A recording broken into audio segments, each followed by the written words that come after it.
ఉద్యమకారులు ఉన్నారు. సో చెప్పండి, ఎందుకు మెయిన్ మీరు ఈ రోజు ఈ ప్రొటెక్ట్ చేయాల్సి వస్తుంది? అండ్ June 2 రాష్ట్ర అవతరణ దినోత్సవం నాడు కూడా మీరు కొన్ని డిమాండ్స్ పెట్టడం అనేది జరిగింది. సో గతంలో రేవంత్ రెడ్డి గారు పిసిసి అధ్యక్షులు ఉన్నప్పుడు అమరవీరులకే పెద్దపీట వేస్తా, తెలంగాణ ఉద్యమకారులకే పెద్దపీట వేస్తామని చెప్పేసి అన్నారు. సో ఇప్పుడు సంవత్సరంన్నర అయిపోతున్నా ఇంకా ఏం జరగట్లేదు అని చెప్పేసి అనుకుంటున్నారా? అదే ఆవేదన మాది. ఇప్పుడు తెలంగాణ ఉద్యమకారుల ఫోరం 2019లో మేము నిర్మాణం చేయడం జరిగింది. టీఆర్ఎస్ గవర్నమెంట్ మీద కొట్లాడి మేము ఉద్యమకారులు అందరూ వాళ్ళు చేసిన 10 సంవత్సరాలు పట్టించుకున్నందుకు వాళ్ళ మీద కొట్లాడి కాంగ్రెస్ గవర్నమెంట్ తెచ్చినాం. అధిష్టానమే చెప్పింది, రాహుల్ గాంధీ కానీ సోనియా గాంధీ ప్రియాంక గారు మన రేవంత్ రెడ్డి గారు ఏమని ఉద్యమకారులను ముందటి వరుసలో మేము చూస్తామని. సంవత్సరం అంటే 18 నెలలు అవుతుంది. ఉద్యమకారుల కోసం పట్టించుకున్న పాపానం పడలేదు. 18 నెలల్లో 18 సెకండ్లు కూడా ఉద్యమకారుల విషయం మాట్లాడలేదు. మేము అడిగేది ఒకటే, అందుకే మేము అడిగేది ఒకటే, ఇప్పుడు మేము ఆ గవర్నమెంట్ ఇష్టపడి తెచ్చుకున్నాం కాబట్టి కొట్లాడలేము మీతోని. ఇప్పటికైనా June 2 రోజు ఒక విధి విధానం ప్రకటించాలని మేము గవర్నమెంట్ వేడుకుంటున్నాము, బతిలాడుతున్నాము, కాళ్ళు మొక్కుతున్నాము. కారణం ఏంటంటే శక్తి లేదు. తెలంగాణ ఉద్యమంలో 10 ఏళ్ళు కొట్లాడి ఉన్నది ఓడగొట్టుకున్నాం. టీఆర్ఎస్ గవర్నమెంట్తో కొట్లాడినాం. అంత ఇంత కాంగ్రెస్ గవర్నమెంట్ వస్తే మాకు మంచి జరుగుతుంది అనుకున్నాం. అలాంటిది ఏం ఆశలు కనిపిస్తలేవు. ఈ కోదండరామ్ కానీ, అద్దంకి దయాకర్ గారు కానీ, ఇప్పుడు తెలంగాణ ఉద్యమకారుల పేరు మీద తీసుకున్న విజయశాంతి గారు కానీ, ఇంకా నామినేటెడ్ పోస్టులు తీసుకున్నారు కానీ ప్రభుత్వం మీద ఒత్తిడి తీసుకొచ్చి ఉద్యమకారులకు బెయిల్ చేయాలి. వాళ్ళు మేము 4 ప్రధానమైన డిమాండ్లు. ఒకటి 250 గజాలు, 2 హెల్త్ కార్డు. అందరు 50 ఏళ్ళు దాటిన్లు, అంత హెల్త్ పరంగా ప్రాబ్లమ్స్ ఉన్నాయి, హెల్త్ కార్డు కావాలి. 3వది ఐడి కార్డు కావాలి. ఏదైనా ఆఫీస్లోకి పోయినా గుర్తింపు కావాలి. ఏదైనా ఆఫీస్కి పోతే నేను ఉద్యమకారుని అంటే నేను కూడా ఉద్యమకారుని అంటుండేవాడు ప్రతి ఒక్కడు. ఇప్పుడు ఇక్కడ పోలీసుల దగ్గర పోతే నేను కూడా చేసిన అంటుండు. అంటే గౌరవం లేని స్థానం అయిపోయింది. ఒక రాష్ట్ర ఏర్పాట్లకు క్రియాశీలకంగా పనిచేసిన మేము ఈరోజు మా పరిస్థితి ఎట్లుందంటే కుక్కర్ చింపినా ఇస్తారా తిరుగుంది. ఇటు టీఆర్ఎస్ గవర్నమెంట్ నవ్వుతుంది మమ్మల్ని చూసి, ఆంధ్రలో నవ్వుతుండ్రు, నాకది కాంగ్రెస్లో ఉన్న వాళ్ళు కూడా నవ్వుతున్నారు. ఎందుకంటే కాంగ్రెస్లో ఉన్న వాళ్ళు సగానికంటే ఎక్కువ మంది ఉద్యమం చేసిన వాళ్ళు కాదు. ఇవాళ ఉద్యమకారులు అందరు కలిస్తేనే కాంగ్రెస్ నిలబడ్డ అనేది మాత్రం వాళ్ళు గుర్తుంచుకోవాలి. ఒకటి. 2వది ఖచ్చితంగా ఫస్ట్ మేకే ప్రిఫరెన్స్ ఇస్తాను. అదే కదా ఇస్తున్నారు, ఎందుకు పట్టించుకుంటలేరు? మళ్ళీ 250 గజాలు ఇవ్వడానికి పైసలు అవసరం లేదు. 250 గజాలకు పైసలు అవసరం లేదు. పెన్షన్ ఎట్లాగో 3000 2000 ఇస్తుండ్రు. ఇంకొక 1000 2000 ఎక్కువ కలిపి ఉద్యమకారుల కోటాల రూపాయి లేదంటే నేను ఏం మాట్లాడలేము మనం వాళ్ళతో. ఎందుకంటే ఇష్టపడి తెచ్చుకున్నాం కదా గవర్నమెంట్. హెల్త్ కార్డు ఇవ్వడానికి అందరికి హెల్త్ కార్డు ఇస్తుండు, అడిగినోనికి అడగనోనికి అన్ని ఇస్తుండు. ఉద్యమకారులకి ఏనికి ఏమి ఇబ్బంది అవుతుంది? రాబోయే జెడ్పీటీసీ ఎంపీటీసీ ఎలక్షన్లు ఉన్నాయి, మా గ్రామ పంచాయతీ ఎలక్షన్లు ఉన్నాయి. మా యొక్క సేవలు కూడా వాళ్ళకి కావాలని మేము అనుకుంటున్నాము. ఖచ్చితంగా వీళ్ళు ప్రకటిస్తారని మేము అనుకుంటున్నాం అన్న. సో నమ్మకం ఉంది. ఇప్పటికీ ప్రభుత్వం మీద నమ్మకం ఉంది. అందుకే కదా ఇప్పటికి పోరాటాలు పక్కన పెట్టి బతలాడే పెట్టుకున్నది. సో ఇంకేమన్నా డిమాండ్? 4 డిమాండ్లు, మరి ప్రధానమైన డిమాండ్లు 4. నెరవేర్చకపోతే భిక్షాటన చేసిన ఉద్యమకాలను కాపాడుకుంటాం. పోరాడం భిక్షాటన చేసి అలసిపోయినాం, శక్తి లేదు.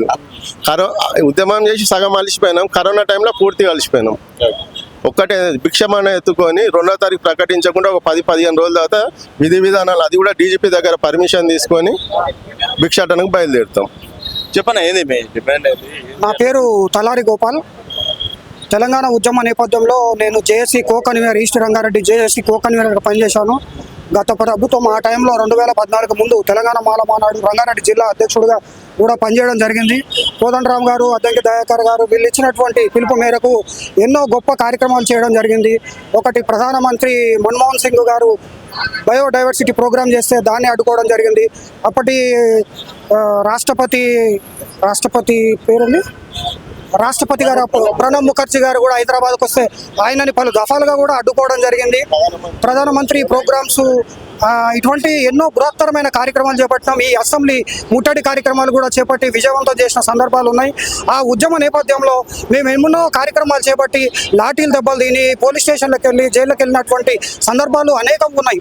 తర్వాత తెలంగాణ రాష్ట్రం సిద్ధించిన తర్వాత, తెలంగాణ ప్రభుత్వం కేసీఆర్ గారి ప్రభుత్వం వచ్చిన తర్వాత దొరల పాలన వచ్చేసి దీన్ని దోచుకోవడం మొదలుపెట్టిందని చెప్పేసి ఒక గంట పదంతో జేఏసీకి సంబంధించినటువంటి ముఖ్యమంత్రి నాయకులందరినీ కూడా కోఆర్డినేట్ చేసుకొని గొల్లపల్లి ఈటల నాగరాజు గారి ఆధ్వర్యంలో ఒక టీమ్గా ఏర్పడి అందరూ కూర్చొని సమిష్టి కృషితో ఈ రాష్ట్రం ముందుకు పోవాలంటే రాబోయే ప్రభుత్వం ఎలా ఉండాలి, మనం ఒక ప్రణాళిక సిద్ధం చేసుకోవాలని చెప్పి కాంగ్రెస్ పార్టీకి పూర్తి స్థాయిలో మద్దతు తెలియజేస్తూ దొరల పాలన తొలగించేసి మన పాలన రావాలని చెప్పేసి ఆకాంక్షించి మొన్న ఎలక్షన్లో మేము పూర్తి స్థాయిలో ప్రచారం చేసి ఈ కాంగ్రెస్ ప్రభుత్వం రావడానికి సకల విధాలుగా మేము సహకరించి గెలిపించుకున్నాం. ఇప్పుడు ఏం డిమాండ్ ఏంది? ఒకవేళ నెరవేర్చకపోతే ఏం చేస్తారు? ఇప్పుడు ఈ అంశం నేనేం చెప్పదలుచుకున్నా అంటే గతంలో దొరలను పాలన తరిమి కొట్టి మన పాలన తెచ్చుకున్నాం. మన పాలన కూడా దొంగల పాలన కావడానికి పోబోతుంది. అలాంటి జరగకుండా ఉండాలనే ఉద్దేశంతోనే మేము ఇవాళ ఒక ప్రణాళిక సిద్ధం చేసుకుంటున్నాం. గౌరవ ముఖ్యమంత్రి వర్యులు జూన్ 2వ తారీఖు రోజు మా ఈ ఉద్యమకారుల పైన స్పందించి మాకు న్యాయం చేస్తారని భావిస్తున్నాం. ఒకవేళ లేని పక్షంలో ఇదే జేఏసీకి సంబంధించి తెలంగాణలో మొత్తం 18 జేఏసీ కమిటీలు ఉన్నాయి. వీళ్ళందరినీ కూడా కోఆర్డినేట్ చేసుకొని జూన్ 2 తర్వాత కొత్త కార్యాచరణ తీసుకోవడానికి మేము సిద్ధపడతా ఉన్నాం. చెప్పండి, ఏంటి ఏం జరుగుతుంది? రేవంత్ సర్కార్ అన్ని వాగ్దానాలు ఇచ్చి 450 గజాలు కేసీఆర్ చేయని విధంగా నేను చేసి చూపిస్తా అన్నాడు. అన్న, నా పేరు టేక్మెట్ల సంజయ్ అన్న. తప్పకుండా తెలంగాణ కోదండరామ్ సార్ ఆధ్వర్యంలో ఉద్యమకారులకు సంబంధించిన ఏ పిలిపించినా కూడా కోదండరామ్ గారు వివిధ జిల్లాలు సార్తో ఎంట గొల్లపల్లి నాగరాజు కానీ అన్న ప్రకాష్ అన్న కానీ అందరం కలిసి ఉమ్మడి ఆదిలాబాద్ జిల్లా, కరీంనగర్ జిల్లా మరియు ఉమ్మడి ఆదిలాబాద్ జిల్లా పూర్తి స్థాయిలో ఏ కార్యాచరణ తీసుకున్నా ఒక దొంగలాగే వెళ్ళి ఆ కార్యక్రమాన్ని ఒక విజయవంతం చేసి రావడం జరిగింది. ఒక్కొక్కరి పైన 100 కేసులు ఈరోజు కూడా ఇంట్లో పెండ్లం పిల్లలు అడిగే స్థాయికి వచ్చింది. ఏం సాధించిండ్రు తెలంగాణ అని చెప్పి పొద్దున వెళ్ళి మీరు సాయంత్రానికి వచ్చిండ్రు, ఈరోజు ఏం సాధించిండ్రు, మీరు ఏం చేయగలిగినారు అని చెప్పేసి ఉన్నది. ఒక తృప్తి అయితే ఉంది, స్వరాష్ట్రాన్ని సాధించగలిగినామని చెప్పేసి. మరి ముఖ్యంగా అన్న, ఈరోజు ప్రజా సంఘాలు, ఉద్యమకారులు ప్రతి ఒక్కరు ఈరోజు కోరుకుంటూనే ఈ యొక్క కాంగ్రెస్ ప్రభుత్వం ఈరోజు ఏర్పడ్డదని చెప్పేసి ఈరోజు రేవంత్ రెడ్డి గారు గుర్తు చేసుకోవాలి. మరొకసారి తెలంగాణ ఉద్యమకారులదే మొదటి ప్రస్థానంగా తీసుకొని ఉద్యమకారుల ఆకాంక్షనే నెరవేరుస్తాను. 250 గజాల స్థలమైనా కానీ ఉద్యమకారులకు ఏ రకంగా న్యాయం జరుగుతుందో తప్పకుండా ఆ రకంగా చొరవ చూపి ముందుగా తక్షణమే వాళ్ళకు న్యాయం చేసే విధంగా చేస్తానని చెప్పేసి ఎన్నో వేదికలు చాలా రేవంత్ రెడ్డి గారు ప్రకటనలు చేశారు. ఇది గుర్తుంచుకోవాలి. అయ్యా, మీరు మమ్మల్ని అనగదొక్కే చర్యగా తీసుకోవద్దు. మేము బక్కపల్చని వాళ్ళం, ఉద్యమకారులం, అమరవీరుల కుటుంబాలు కానీ ఈరోజు తెలంగాణ ఉద్యమకారులు కానీ ఎన్నో త్యాగాలు చేసినారు. ఈ త్యాగాలను గుర్తించి ప్రభుత్వం కూడా ప్రత్యేక చొరవగా ఏదైనా రూపొందించాలని చెప్పేసి వేడుకుంటున్నామన్న సీఎం రేవంత్ రెడ్డి గారిని. మరియు ముఖ్యంగా జూన్ 2 తర్వాత జూన్ 2 తర్వాత పూర్తి కార్యాచరణ ఉండబోతుందన్న. దీని గురించి ఇదేదో ఇలా ఉండబోదు. జూన్ 2 తర్వాత, జూన్ 10 తర్వాత అతి త్వరలో భారీ బహిరంగ సభకు సంబంధించింది కూడా పూర్తి ప్రణాళిక రచిస్తున్నాము.